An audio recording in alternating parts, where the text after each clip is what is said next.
est 13 h à Yaoundé dans le centre Cameroun. Bienvenue au journal, les titres à la une de cette édition.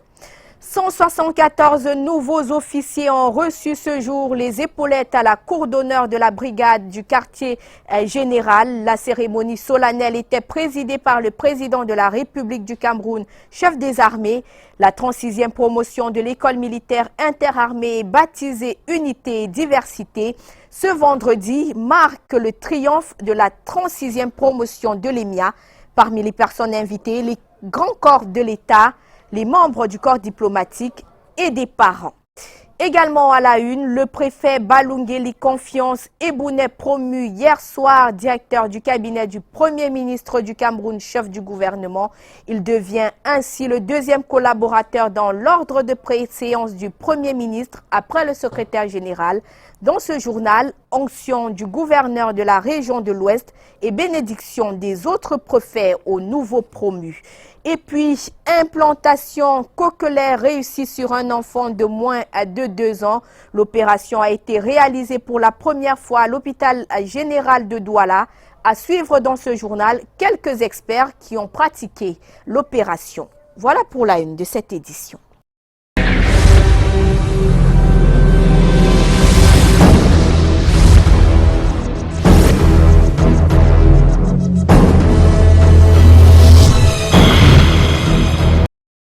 Bon après-midi à toutes et à tous. Un autre chiffre du jour, c'est le 36.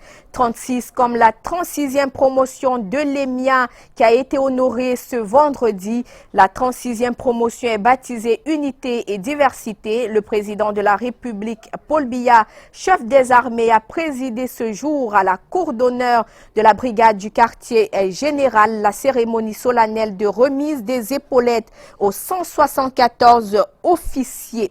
Donc, 174 nouveaux officiers ont donc reçu les épaulettes à la cour d'honneur de la brigade du quartier général. La cérémonie solennelle était présidée par le président de la République du Cameroun, chef des armées. La 36e promotion de l'école militaire interarmée est baptisée donc Unité et Diversité. Ce vendredi 18 janvier marque le triomphe de la 36e promotion de l'EMIA. Parmi les personnes invitées, il y avait les grands corps de l'État, des membres du corps diplomatique et de nombreux parents.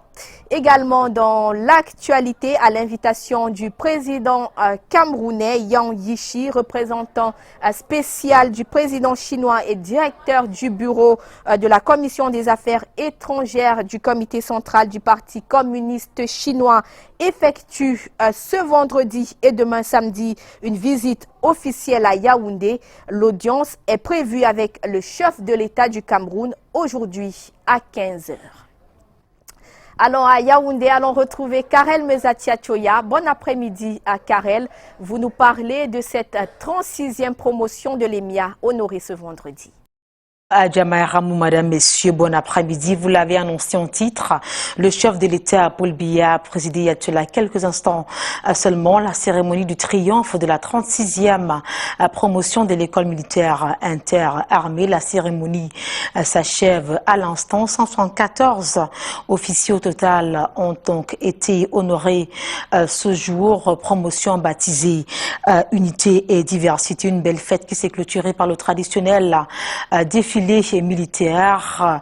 Et donc, nous aurons les prescriptions du chef de l'État Paul Biya dans nos prochaines éditions. Mais avant, relevons-le, les 174 officiers promus ce jour vont se joindre à toutes nos forces de défense et de sécurité sur le terrain depuis quelques années pour défendre la paix et l'intégrité territoriale, tout comme la sécurité internationale. Les actions vont continuer dans ce sens. C'est en tout cas ce qui a été relevé par le représentant de la diplomatie qui recevait donc avec ses collaborateurs les meilleurs vœux de l'an 2019. Et parmi les convives, nos reporters Samuel Bounis et Bran Kamia.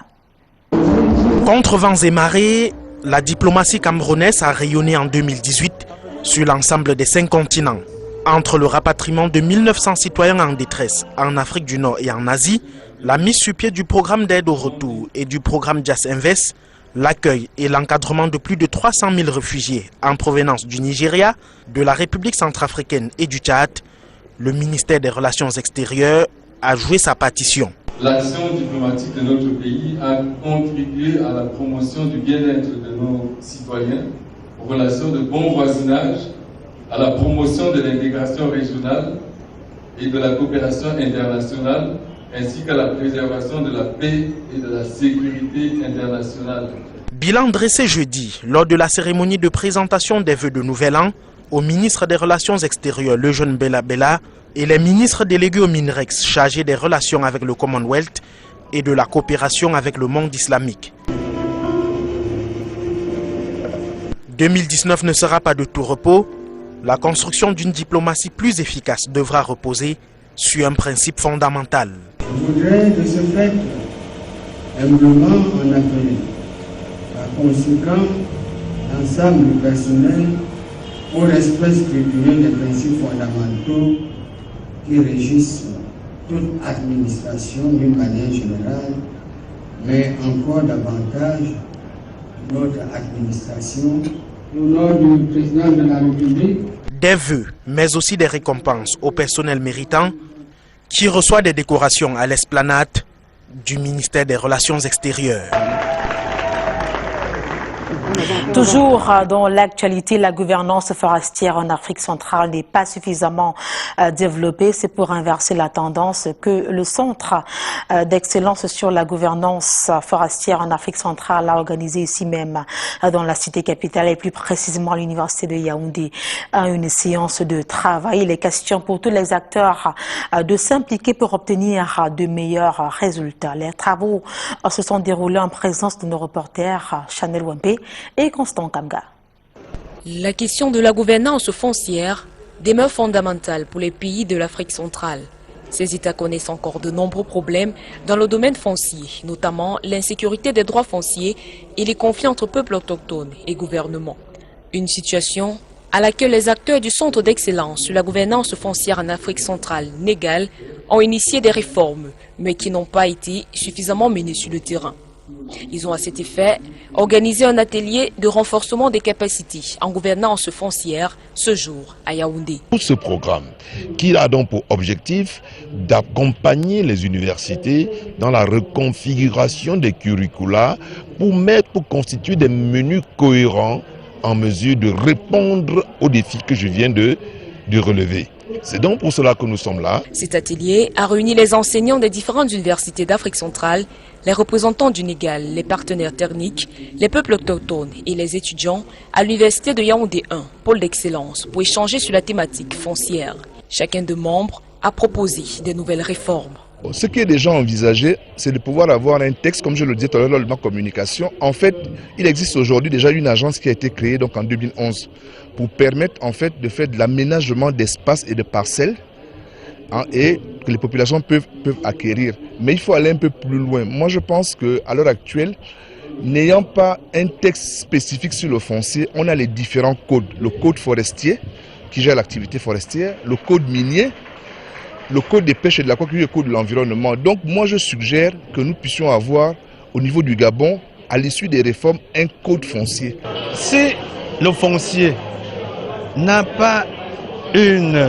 rencontre pas une gestion objective qui tienne compte des intérêts de toutes les parties, et en premier des populations, de la jeunesse, des femmes qui doivent avoir accès à la terre pour mener leurs activités, nous allons tourner en rond et nous n'atteindrons pas les objectifs que le gouvernement se fixe pour le bien-être des populations. Les activités du centre se poursuivent ce 18 janvier à Yaoundé.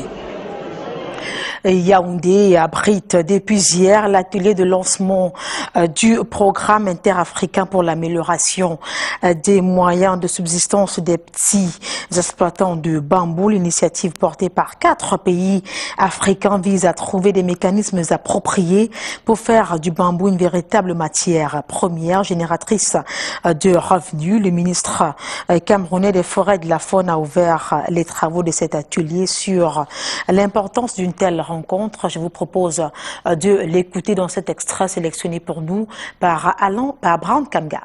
Le séminaire dont je viens de présider la cérémonie d'ouverture a pour but d'abord de regrouper un certain nombre de parties prenantes, les experts, les représentants des gouvernements, pour réfléchir sur les voies et moyens d'améliorer les conditions de vie des exploitants, des petits exploitants de bambou et de rotin dans 4 pays africains, notamment le Ghana, l'Éthiopie, Madagascar et puis le pays hôte, le Cameroun.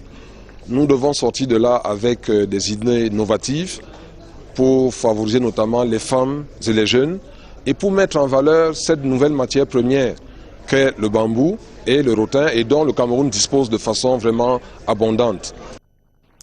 Plein feu à présent sur les acteurs de transformation du bambou et du rotin. Un quotidien pas très facile qui nourrit à peine son nom, mais c'est pas parce que la matière première manque, mais c'est surtout les mesures d'accompagnement du gouvernement qui font problème. Les acteurs sollicitent donc un véritable accompagnement des pouvoirs publics pour faire rayonner davantage leurs activités. On en parle dans ce reportage réalisé pour nous par Bran Kamga et Samuel Bonis. Le bambou et le rotin, de matières premières transformées par Jean-Paul presque toute sa vie.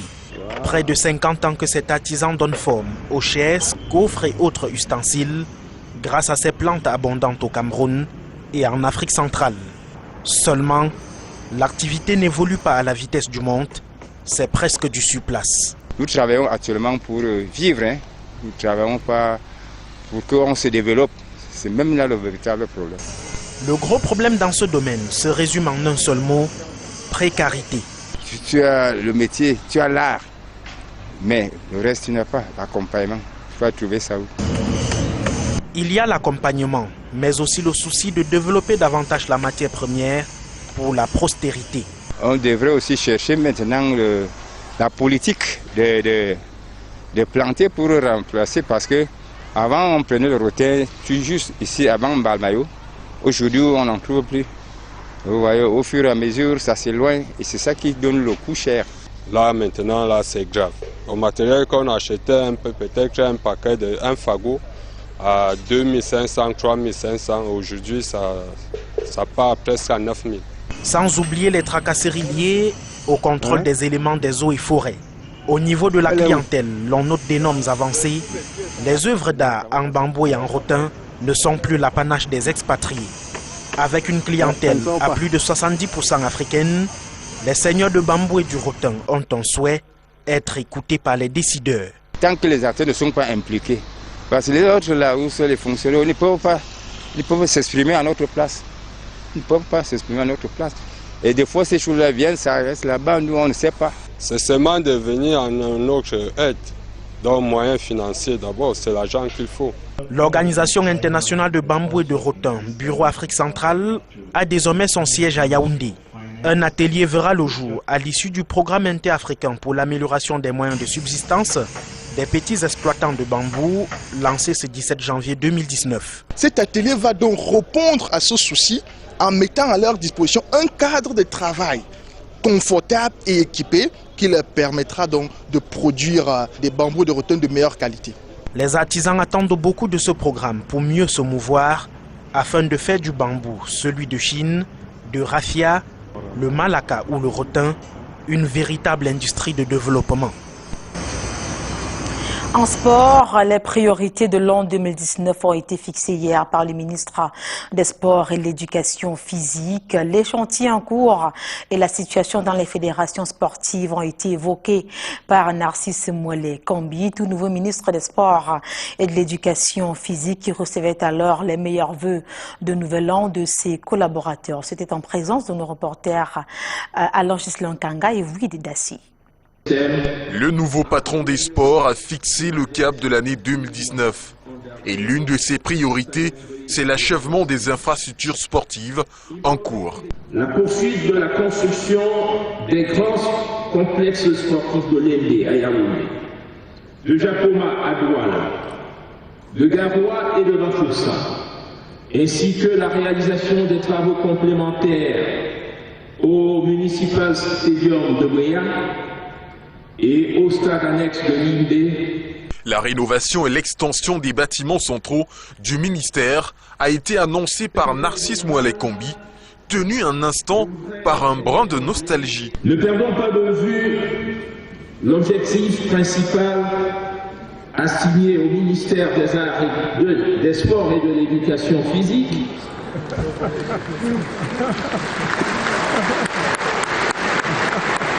Nostalgie quand tu me tiens.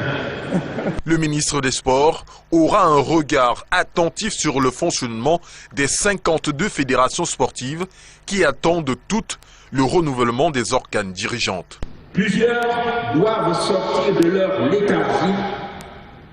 Plusieurs doivent sortir, émerger d'une existence fantomatique pour être plus actifs, plus dynamiques. La discipline et l'ordre doivent régner dans toutes les fédérations sportives. Le patron des sports place cette année 2019 sous le thème « Activité physique et sportive, levier de la cohésion sociale et gisement des grandes opportunités ». Toujours en sport, la Fédération camerounaise de football a mal à ses finances. Le nouvel exécutif trouve une fédération endettée à plus d'1 milliard de nos francs. Ce déficit proviendra de l'exécutif 2015-2017. Et pour y être mieux édifié, suivant cette enquête réalisée pour nous par Bouba Ngamna et Francis Ngepna. Réunis en début de cette semaine à Yaoundé, l'on apprendra que la résolution 15 publiée au terme de la toute première session du comité exécutif de la FECAFOOT relève que l'instance fêtière de notre football accumule une dette estimée à 1,480 milliard de francs CFA. Longtemps considérée comme une structure qui génère beaucoup d'argent, nous nous sommes rendus au siège pour mieux comprendre cette situation alarmante. Le comité de normalisation laisse environ 200 millions dans les caisses. Le comité de normalisation laisse des promesses de paiement de factures, dont des recettes d'environ 500 millions qui étaient prévues. Et en plus, nous sommes arrivés pour la plupart des contrats des partenaires, des sponsors de la Fédération camerounaise de football. On est arrivé au terme pour la plupart et donc on est en pleine renégociation des contrats. Mais vous avez également ce que le président de la FECAFOOT a rappelé, c'est qu'il y a des cotisations des membres. On ne le dit pas assez, mais les membres, le président, les vice-présidents, les membres du comité exécutif, les membres de l'Assemblée générale, les ligues, la ligue professionnelle, les ligues décentralisées, sont astreints des cotisations. Une source révèle que de ce milliard et demi, 950 millions de francs CFA incombent à l'exécutif 2015-2017, qui vraisemblablement aurait passé des marchés fictifs qui ont induit à la Fédération camerounaise de football une dette fiscale de 486 millions d'une part et 353 millions de francs CFA d'autre part, dépensés par le comité de normalisation pour les droits et indemnités du personnel. Le comité exécutif donne un chèque en blanc à mettre à pied à toute son équipe qui ont quand même géré la FECAFOOT pendant 16 mois, mais il réclame 950 millions de francs CFA à ceux qui étaient là avant le comité de normalisation. C'est-à-dire, on est quand même surpris que les plus anciens reviennent quand même sur la table, alors que ceux qui étaient là avant-hier n'ont pratiquement pas été touchés. Au contraire, on leur réclame 36 millions de francs CFA. Les primes des top sponsors dues aux joueurs et encadreurs et personnels de la FECAFOOT, quant à eux, sont évaluées à 184 millions de francs CFA à payer dans un bref délai pour un fonctionnement optimal des ligues spécialisées. Les fonds qui ont été spoliés à un moment donné à la Fédération camerounaise de football sont là des fonds qui appartiennent aux acteurs du football. Et l'actuel exécutif doit mettre tous les moyens en jeu pour pouvoir ramener la Fédération camerounaise de football dans ses droits. La FECAFOOT entend bien assumer son rang. Toutes les dettes qui sont dues, naturellement, doivent être payées. Dur pour le nouveau président Seydou Bombo Dioya, qui pourtant avait quitté ce panier à crabe en 2013 pour hériter d'une maison lourdement endettée en 2019. Merci à vous, Karel Mezatia Choya. Dans l'actualité, le préfet Balungeli Confiance Ebounet promu hier soir directeur du cabinet du Premier ministre du Cameroun, chef du gouvernement. L'ancien préfet de la Menoie devient ainsi le deuxième collaborateur dans l'ordre de préséance du Premier ministre après le secrétaire général. Walter Bertrand et Dimitri Kuaté ont assisté à l'onction du gouverneur de la région de l'Ouest et à la bénédiction des préfets aux nouveaux promus.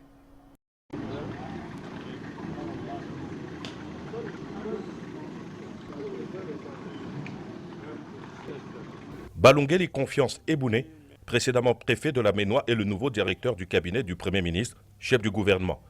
Nommé par décret présidentiel le 17 janvier 2019, l'intéressé était en visite de condoléances dans les hauts plateaux, en compagnie du gouverneur et de ses plus proches collaborateurs. Nous étions avec le gouverneur sur le terrain, précisément à Baham, pour la visite de condoléances à notre collègue.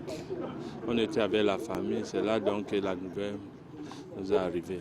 Je voulais remercier le bon Dieu et aussi très sincèrement remercier le chef de l'État pour cette confiance.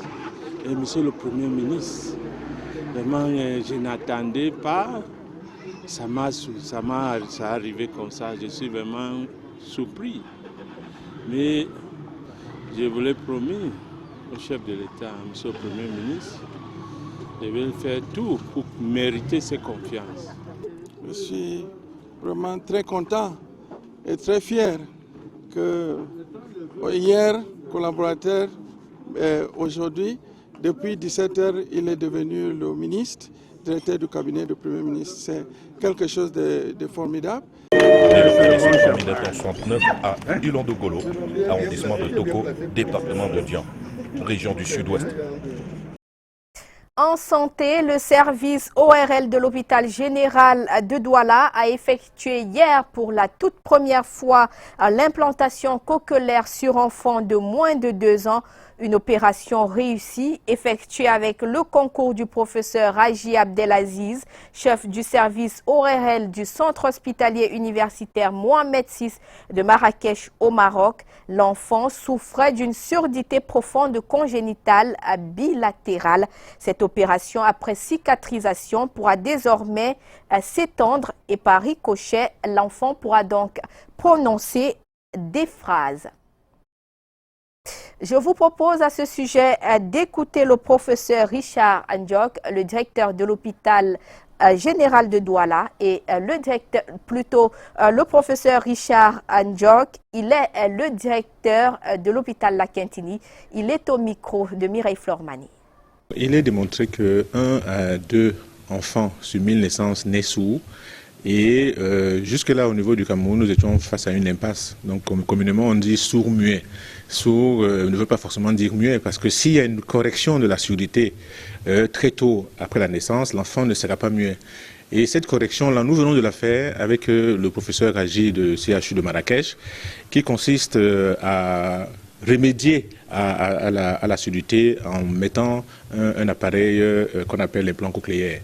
Et donc nous venons, c'est une grande première. Vous imaginez le bonheur des futurs sourds camerounais qui sont maintenant capables de recevoir un traitement adapté par rapport à la surdité, pouvoir parler et aller à l'école, une école normo-entendant. Voyez-vous, c'était quelque chose pour nous formidable pour les ORL, parce qu'il y a quelques années, c'était pas possible. Cette association travaille pour faciliter les moyens d'acquisition de l'implant cochléaire par des familles démunies. Aujourd'hui, c'est une solution qui permet à tous ceux qui n'entendent pas de sortir de l'audition. Donc nous travaillons derrière, si les pouvoirs publics peuvent nous accompagner pour réduire les exonérations, pour nous accompagner avec les exonérations de douane, afin que nous puissions avoir des prix abordables. Sur le marché aujourd'hui, l'implant coûte autour de 16 millions. 16 millions de francs CFA par oreille. Si on réussit à avoir plusieurs patients, si on réussit à appeler les patients à rentrer dans le système de détection de l'audition de l'enfant, on pourrait avoir beaucoup de personnes et réduire le coût. Parce qu'on peut y arriver à réduire ce coût de 16 millions vers des prix assez acceptables. Toujours en santé, intéressons-nous à l'hygiène bucco-dentaire, très souvent négligée par des parents et les tout-petits. Le message des médecins reste le même, se brosser les dents après chaque repas et surtout avant d'aller se coucher le soir. Pour mieux passer le message, une sensibilisation est menée dans les écoles à EDEA. Le compte rendu de Luc Biga et de Christian Bock. On peut parler de mal de dents à partir du moment où il y a apparition de caries dentaires. Mais ce qu'il faut savoir, c'est que les caries dentaires, quand elles apparaissent en bouche, elles ne sont pas douloureuses. Jusqu'à ce qu'elles se rapprochent, voire elles atteignent la chambre pulpaire. La petite Johanna a une anomalie de la poussée dentaire. Si rien n'est fait, elle grandira avec ce handicap. Comme elle, plusieurs enfants étaient dépistés. Pour ces spécialistes de l'hygiène bucco-dentaire, la sensibilisation est la règle d'or. Nous avons trouvé beaucoup de cas de malformations, comme nous disons des disharmonies dentaire, parce que toute la matinée nous avons fait les sensibilisations depuis la maternelle sur c'est quoi la dent, comment il faut brosser, et au CM2 on a en plus de prodiguer les conseils, on leur a fait des consultations, donc à eux le message peut déjà passer, peuvent nous comprendre. Une descente de la délégation à l'école publique du centre, objectif des médecins prévenir par les dépistages et traitement des maladies. Une initiative appréciée par la communauté éducative. Nous sommes satisfaits des résultats auxquels ils sont parvenus et je voudrais juste souhaiter à la dynamique équipe d'étendre leurs actions dans la plupart des écoles de la Sanaga maritime, que les enfants puissent retrouver leur santé. Elle a visité plus d'une école, entre autres l'école publique de l'Ogbélé et du Plateau, avec un seul message, se brosser les dents après le repas et chaque jour pour le bien-être de notre santé.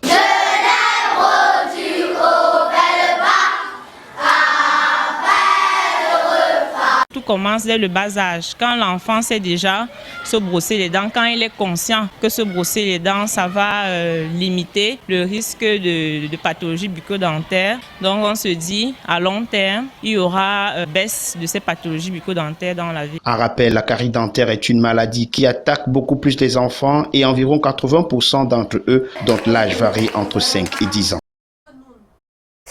Dans la région du Sud, des épouses de policiers se sont réunies en assemblée initialement prévue dans le sud-ouest Cameroun. La 3e assemblée générale de la Powa Policemen Wives Association se tiendra finalement à Ebolova. Parmi les modules de formation de femmes, l'on cite la teinture sur tissu, la transformation du cacao, la conservation des fruits et légumes, des enseignements reçus par plus de 200 femmes. Le compte rendu d'Ambroise Fogui. Entraîneur d'Ebolova, de gros porteurs sous escorte policière s'immobilisent. Puis des femmes, un peu plus de 200, célèbrent des retrouvailles avant de prendre la direction du centre touristique de Nkolandom. Le Sud accueille la 3e assemblée générale de la Policemen's Wives Association, plus connu sous l'acronyme POWA. Le Sud a l'honneur d'accueillir dans cette 3e assemblée générale. Et le thème retenu cette année, l'association des épouses de fonctionnaires de police, vecteur de cohésion sociale et de paix au service de la police camerounaise. Les femmes de la POWA, de vraies soldates. Le voyage est très long pour certains venus de 10 régions du pays, ne sera pas un obstacle aux travaux qu'elles finiront à 22 h sous la direction de Philomène Bagangile. Vous savez, depuis que la POWA existe, l'un de ses objectifs, c'est amener les épouses de policiers à les encourager à faire des activités génératrices de revenus. Les femmes de la POWA Sud ont partagé leur talent en technique de teinture sur tissu et en transformation de cacao et ses produits dérivés. Et la POWA Ouest, des astuces pour la conservation des fruits et légumes.